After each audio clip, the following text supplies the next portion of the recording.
Благодаря много на всички, че дойдохте и за помощта да съберем достатъчно пари да спасим лагер ЕвърФрии.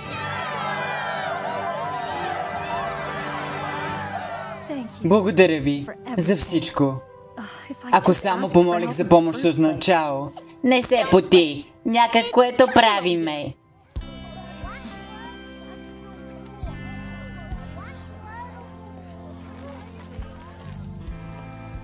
Не, че е пирон или нещо, но бе доста яко как спасих всички тези лагерници от Рубис, Фрутикосус.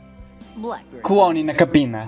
Позната съм на гения. Малко е странно, че кажа, че ти си спаси лагерниците. Мислех, че аз съм ги спасила. Да, но аз спасих те под падането на дока, така че да може да спасиш лагерниците. Така че технически само аз бях. Наистина се радвам, че те срещнах. Какво?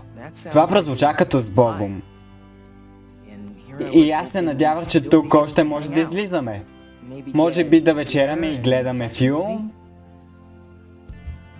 Да, наистина ще ми хареса. О, добре. Надявам се, че това, което значи.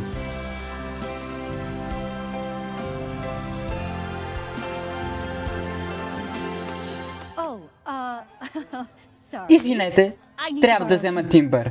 Има някои дарители, които наистина искам да види. Били са добри приятели с мама и татко. Запази ми танц, добре? Очарователно! Изглежда като доста яко момче. Знаеш ли кое е друга яко? Страхотните ни нови суперсили.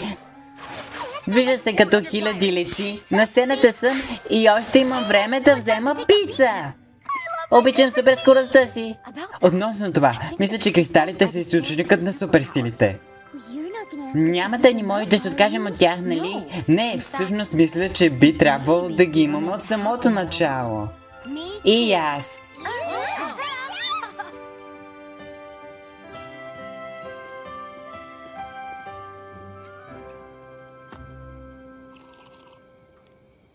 Има още едно нещо, за което се чудя.